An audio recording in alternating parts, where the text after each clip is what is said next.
Hello guys, അപ്പോൾ ഇന്ന് നമുക്കൊരു വാഷി ടൈപ്പ് ഉണ്ടാക്കാം. അതിനു വേണ്ടി ഞാനൊരു കളർ പേപ്പർ എടുത്തിട്ടുണ്ട്. എന്നിട്ടത് കട്ട് ചെയ്തെടുത്തതിന് ശേഷം ലൈൻസ് വരച്ചു കൊടുക്കാം. നിങ്ങൾക്ക് ഇഷ്ടമുള്ള ഡിസൈൻസ് ചെയ്ത് കൊടുക്കാം. ഓരോ ലൈൻസും സ്ട്രിപ്സ് ആയിട്ട് കട്ട് ചെയ്തെടുക്കാം. സ്ട്രിപ്സിൻ്റെ എൻഡ് ഭാഗം ഗം വെച്ച് പേസ്റ്റ് ചെയ്ത് കൊടുക്കാം. അതിനുശേഷം യൂസ് ചെയ്ത സെല്ലോ ടേപ്പിൻ്റെ സർക്കിൾ പോർഷൻ എടുക്കാം. സ്ട്രിപ്പിൻ്റെ എൻഡ് ഭാഗം അതിൽ പേസ്റ്റ് ചെയ്യാം.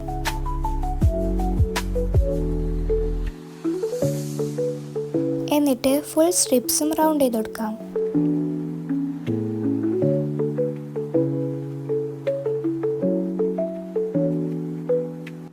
ഇനി ഒരു പേപ്പർ എടുത്തിട്ട് ഫോൾഡ് ചെയ്ത് കൊടുക്കാം. ഗമ്മ വെച്ചിട്ട് പേപ്പർ ഒന്നതിൽ പേസ്റ്റ് ചെയ്ത് കൊടുക്കാം.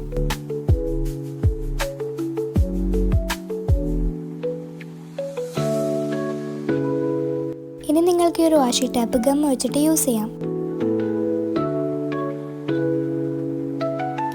അപ്പോൾ നമ്മളുടെ വീഡിയോ ഇത്രയേ ഉള്ളൂ. വീഡിയോ ഇഷ്ടപ്പെട്ടാൽ ലൈക്ക് ചെയ്യുക, ഷെയർ ചെയ്യുക, സബ്സ്ക്രൈബ് ചെയ്യുക. അപ്പോൾ എല്ലാവർക്കും ബൈ.